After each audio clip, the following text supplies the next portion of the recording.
اسی طرح حضرت انس رضی اللہ تعالیٰ عنہ فرماتے ہیں کہ حضور صلی اللہ علیہ وسلم نے مجھے 5 باتوں کی وصیت کی۔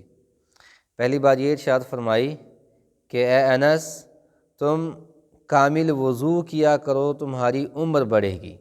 عمر لمبی ہم چاہتے ہیں تو ہم کامل وضو کریں، وضو کی پوری سنتیں ان کی دعاؤں کے ساتھ اس کو کریں، جلدی نہ کریں، احتیاط سے وضو کریں۔ اور دوسری بات فرمائی کہ انس، میرا جو بھی امتی ملے اسے سلام کیا کرو، اس سے تمہاری نیکیاں بڑھیں گی۔ اور تیسرا ارشاد فرمایا کہ اے انس، جب گھر میں جاؤ تو سلام کیا کرو، گھر میں خیریت بڑھے گی اور تمہارے گھر میں برکت آئے گی۔ اور چوتھا ارشاد فرمایا کہ انس، چاشت کی نماز کو لازمی پکڑو کہ تم سے پہلے جتنے بھی لوگوں کو اللہ کا قرب نصیب ہوا، وہ اللہ کے قریب ہوئے، وہ چاشت کی نماز پڑھنے والے تھے۔ اور 5ویں بات جو بہت آج کے معاشرے میں اہم ہے، فرمایا کہ انس، تم بڑوں کی عزت کیا کرو اور چھوٹوں پر رحم کیا کرو۔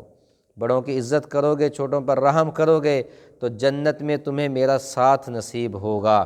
یہ 5 باتیں حضور صلی اللہ علیہ وسلم نے حضرت انس بن مالک رضی اللہ تعالیٰ عنہ کو وصیت کے طور پہ بتائیں۔ تو یہ اس میں ایک ہمارے لیے پہلو یہ بھی ہے کہ اگر کوئی چھوٹا بڑے کے پاس جاتا ہے یا کوئی کم علم والا صاحب علم کے پاس جاتا ہے تو اس کے وقت کو قیمتی بنائیں، یعنی اسے کوئی نہ کوئی نصیحت کریں، کوئی دین کی بات بتائیں، کوئی وصیت کریں کہ اس کو اگر سننے والا اپنی عملی زندگی میں لے کر آتا ہے تو اس کی زندگی خوبصورت بن جائے۔ یہ ایک ایک بات ہمارے نبی صلی اللہ علیہ وسلم کی ہمارے لیے اسوہ حسنہ ہے۔